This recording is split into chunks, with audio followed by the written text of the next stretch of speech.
Mr Chair, I do want to come back to an element of this bill that I raised in my first reading speech, and that was an issue that's been discussed at great lengths within the Select Committee, and I wouldn't mind hearing the Minister's view on this. And this was the discretion to allow relief for claims of gradual process disease or infection.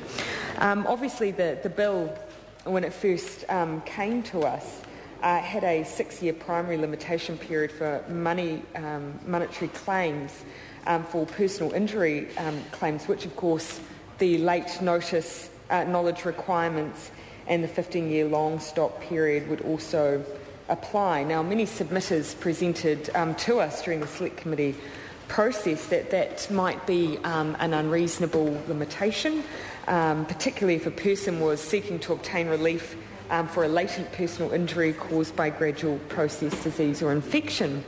As I mentioned in my previous speech, one of the many arguments we heard was that, of course, New Zealand is different to some of the other jurisdictions we heard based on our no-fault ACC scheme. So we did, though, however, seek advice on this issue so that we could consider how this rule applied in other jurisdictions, particularly when it came to gradual process disease or infection.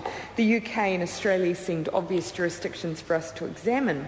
And we noted that there, courts were given the discretion to disregard limitation defences when it came to physical or mental condition. It was even better at the Select Committee. That was the live, unedited version. I admit this is somewhat watered down, and I apologise for that. But if you wish to come and sit in our Select Committee, I tell you, it's tickets only. But that was where it came to physical or mental conditions. Of course, even when it comes to some of the range there, ours was somewhat constrained comparatively. And therefore, obviously, did include personal injuries caused by gradual process. So that was at their discretion. And we did have some discussion about this.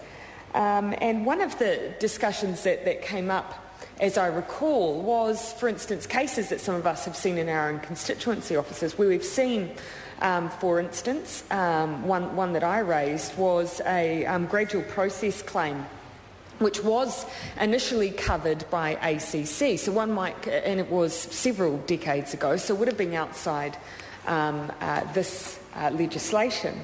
And ACC had originally acknowledged it to be a gradual process injury by that individual and had covered them for many years because of that fact. And in fact, ACC had prosecuted the workplace in question and received damages to cover the long-term payment for that claimant. However, somewhere down the track, ACC decided to reassess that case, decided that in that instance they no longer believed it was a gradual process injury and instead declared it to be a degenerative injury.